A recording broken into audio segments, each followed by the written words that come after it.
Welcome to The Explainer. Today, we're going to jump into an ancient text that's basically a timeless blueprint for self-cultivation. We're talking about the Maha-Assapura Sutta, which is this incredible step-by-step guide from the Buddha on what it really means to walk a spiritual path. Okay, so let's get right into it with the Buddha's opening challenge. He basically says, look, people call you contemplatives. You call yourselves contemplatives. But is that just a cool label you're wearing? The entire text really unfolds from this one simple question. If you're going to claim to be a seeker, how do you actually back that up? How do you live it? And the path, it doesn't begin with some grand mystical vision or anything like that. Nope.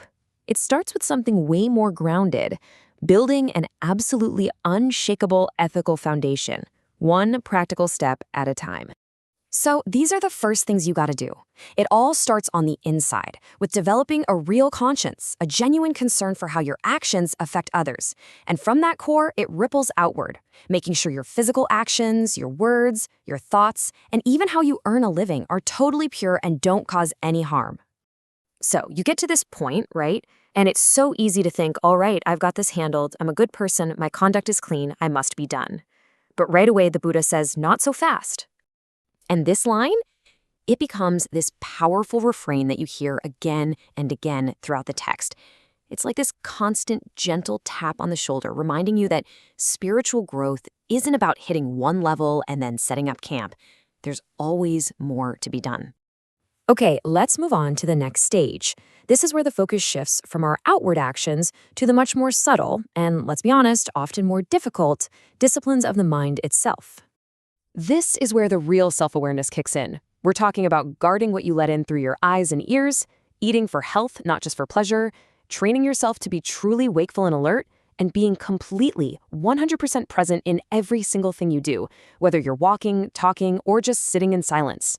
And again, you can imagine, right? You've got this incredible level of self-control, you've purified your life, you've disciplined your mind, you think, okay, now I'm done. This has to be it. But once more, the sutta reminds us, there's still more to be done.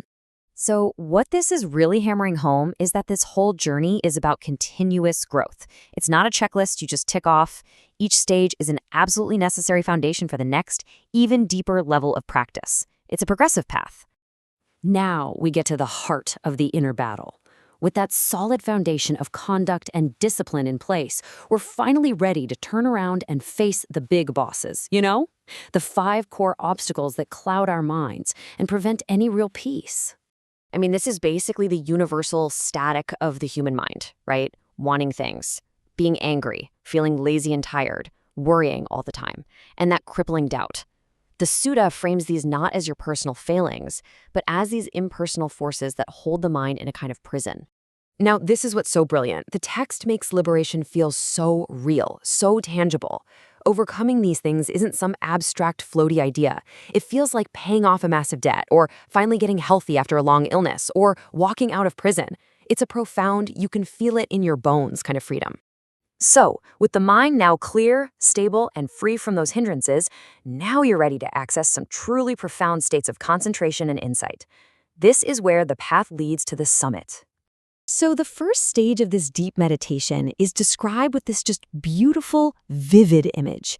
It's the feeling of a mind that is just filled to the brim with joy and rapture. But, and this is the key part, like that saturated ball of bath powder that doesn't drip, it's a joy that's stable, it's contained. It doesn't spill over into agitation. It's total absorption. Then in the second stage, that joy doesn't even need an external focus anymore. It comes from a deep inner composure. It's like a spring-fed lake that fills itself entirely from within, and that feeling touches every single part of your awareness.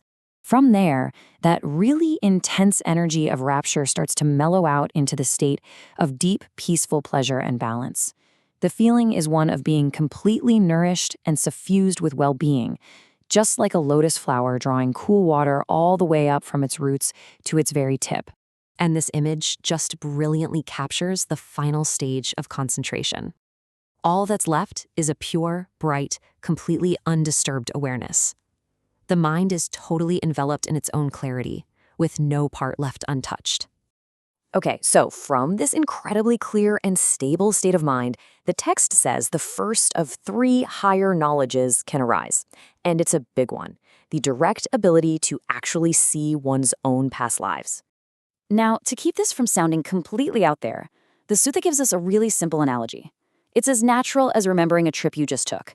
I was in that village, and then I went to this other one, and now I'm back home. It's framed not as something mystical, but as a direct, natural expansion of memory. The second knowledge that comes up is the direct understanding of karma. It's described as the ability to see how beings are reborn, in good places or bad ones, based entirely on the quality of their actions. And the analogy for this one is like having a bird's eye view. If you're standing on top of a tall building, you can easily see the patterns of people coming and going down below. In the same way, this knowledge lets you see the bigger patterns of cause and effect in the lives of all beings.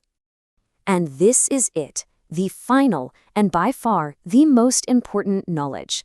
This is the ultimate prize. It's the complete, direct insight into the nature of reality itself, understanding what suffering is, what causes it, knowing that it can end, and seeing the exact path to end it. And the analogy for this is just perfect. It's the ultimate clarity. A mind with this knowledge sees its own inner workings as clearly as a person with perfect eyesight looking into a pristine mountain pool can see everything on the bottom.